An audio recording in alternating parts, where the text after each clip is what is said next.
I broke my virginity. Now I could say when I spoke to targets or victims, I could say, well, just like I said tonight, is Google Troll Triad and start there if you want to know.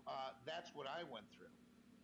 Okay. Because these three people did whatever they could do, from calling me a fag to trying to get my doctoral degree pulled to saying that I was a pedophile, a psychopath. Now, to call me a pedophile, now to some that's innocuous, but to me, Kevin, I am and always have been a pediatric specialist. When I was a shrink, predominantly, I worked with kids and teenagers. Now I still consider, even though I work with adults and I'm on the phone with you guys, my heart is in online sexual predation and online child pornography hunting. Even though the adults get screwed too, and we have cyber. But for Right. me, the worst of the worst is when an adult uses cyberspace to exploit a child. That to me puts me off the deep end, and I lose my objectivity to where I become voracious. But Okay. So that's where the warrior comes out in you. correct, but it wasn't because of them. I've just been always like that. I mean, back when I was a regular shrink and I was working with kids whose father, or the stepfather either beat the shit or molest them, they'd walk into the office and I'd have to bite my, you know.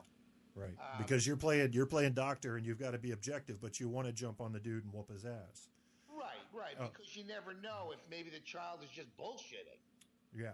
Now let So me. I had to keep that in the back of my head, even when I knew the kid wasn't bullshitting. Even like, I have to keep that in the back of my mind to stay objective.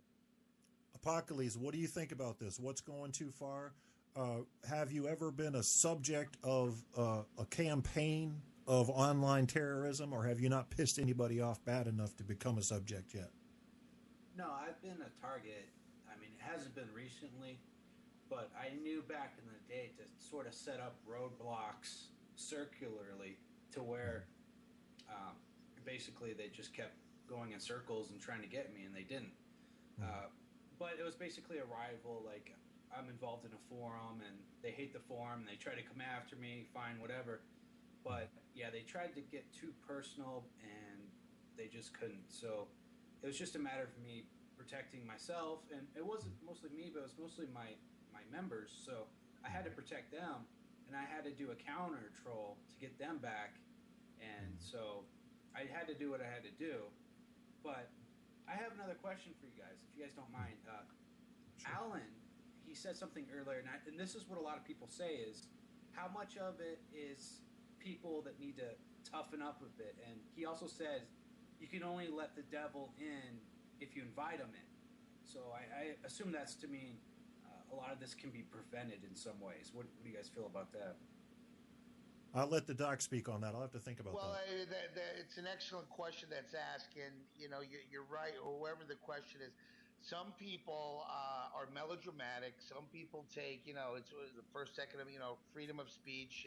People are allowed and legally allowed to piss all over you. Okay, whether it's on the street, whether it's in cyberspace, they're allowed to do it, and it's not illegal. And even though it pisses you off, and it may be, slander, that is their right, and there's really not much you can do. It's when a person goes beyond just, how do I say this, just fucking with you, that they move into where they're looking to hurt you. And the other thing is, which is a big boundary, is when they're looking to hurt your career or your academics or your family life and stuff like that. For instance, is it okay if a troll calls, let's say you're married, calls your wife's employer and says something stupid? That's not fun. Let's have be fun internet trolls. That's now moving it into a very serious realm.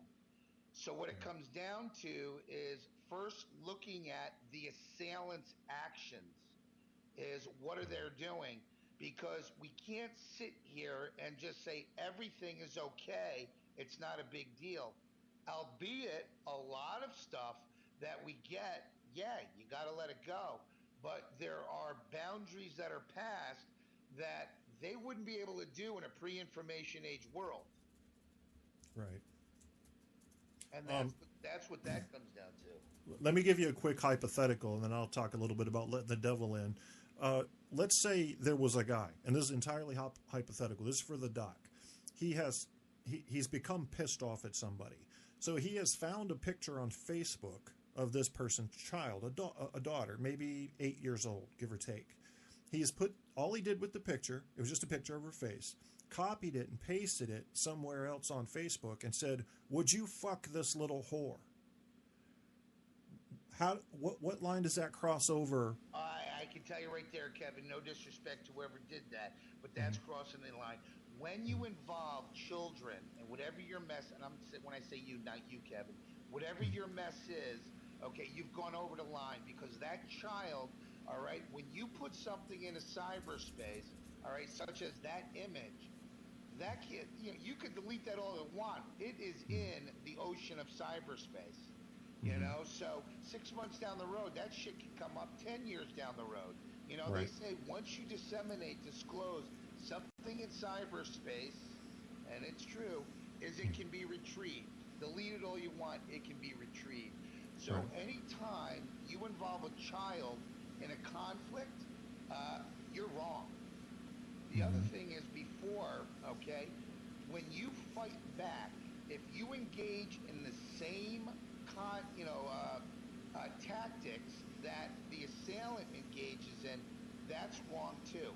So let's say, for instance, the assailant pulls an image of you back from college where you were drunk out of your ass and you're mooning in an image, with a bottle of vodka when you were a freshman, and now it's 15 minutes later, and your adversary finds it posted, and people are writing about it, and obviously you're now embarrassed, your wife is pissed at you, and now all of a sudden your supervisor at your job wants to talk to you because a client did a Google search on the company, and guess whose picture came up in the images section? Well, Kevin's bare shot from college 15 years ago. Now, your retort, your revenge cannot be revenge of doing the same thing. Yes. It is fighting back. The best way to explain it is to Google Sun Tzu and the Art of War.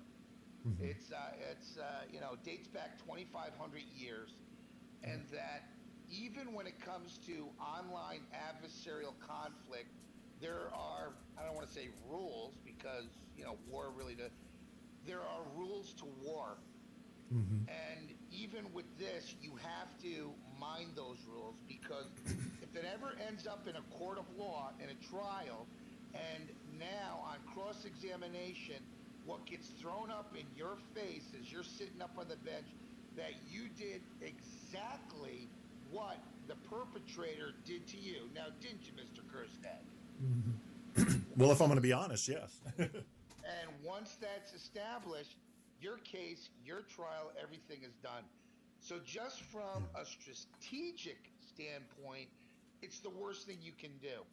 Yeah. And trust me, there are so many different things that you can do to fight back and to out-identify and bring what I call cyber justice to that assailant or troll.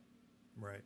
Well, that hypothetical I read to you wasn't a hypothetical. It actually happened. And I found myself at a battle within myself because I'm a huge proponent of free speech.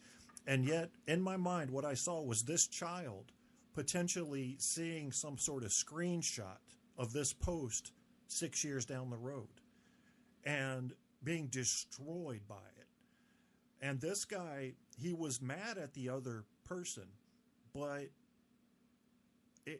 I've never understood. It's like taking a baby and beating someone over the head with the baby. Yeah, you're hurting the person, but have you thought about that thing you're swinging around?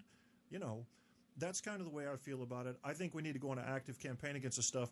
It sounds to me like the website that you've built and the stuff that you're writing is beginning the war against cyberbullying and trolling. Is that accurate, or am I giving you too much credit?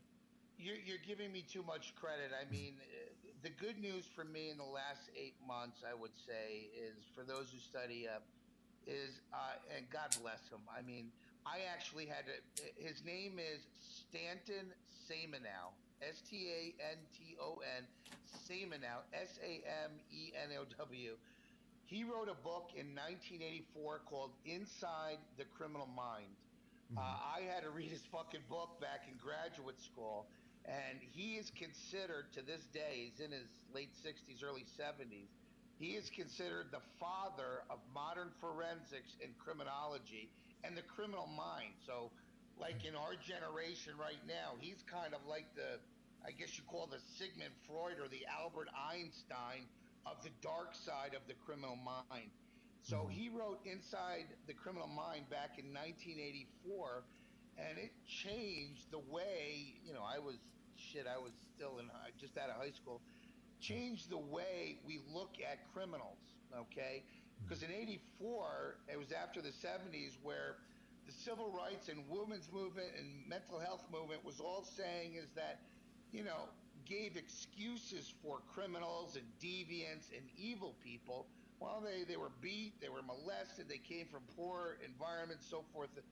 Well, Dr. Samenow comes around in the early 80s and says that's bullshit, because if that were true, then every black, poor, sexually molested child who becomes adult, every one of them would turn into serial killers. But that's not true. So what he came up with was the theory of, in his book, the criminal personality, which is a construct. So 30 years goes by, and by the grace of God, this past November, he released, after 30 years, the updated, revised edition of Inside the Criminal Mind. And it was released November 4th. He sent me an email, and I actually got to talk to him. It's almost like being able to talk to Roger Waters from Pink Floyd in my mind. That is Um, impressive. Yeah. he uh, he uh, he actually, and I just still, when I bring it up, for anybody who buys a book, is just go to page 63.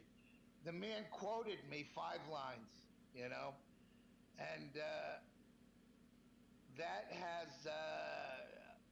has changed everything for me. It hasn't filled up the bank accounts, but it has changed the way the industry looks at iPredator.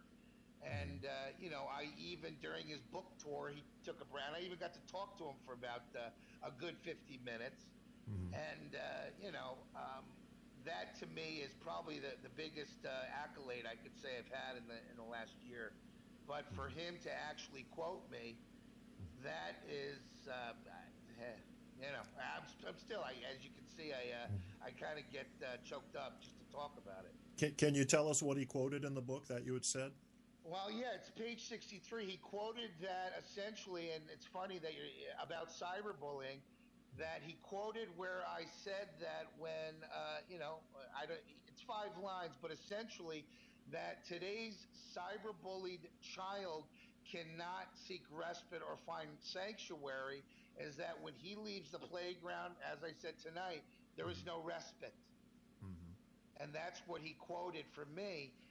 And, for your listener, and what's funny is, as us adults, and see, we grew up pre-information age, so for many of us, it's real hard not to say, what's the big deal? So somebody's fucking with you on Facebook.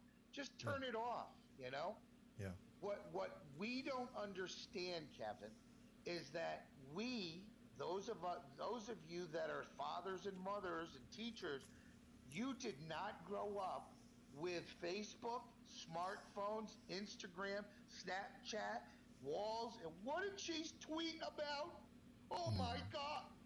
We didn't Mm-hmm. grow up with that. And what I believe, I can't prove it, and there's no clinical research to show it, is that today's information age child, I believe, as part of their maturational development, where their identity is just like we all go through, Mm-hmm. pre and then adolescence, for them, a portion of their identity is influenced by their online contacts and dynamics.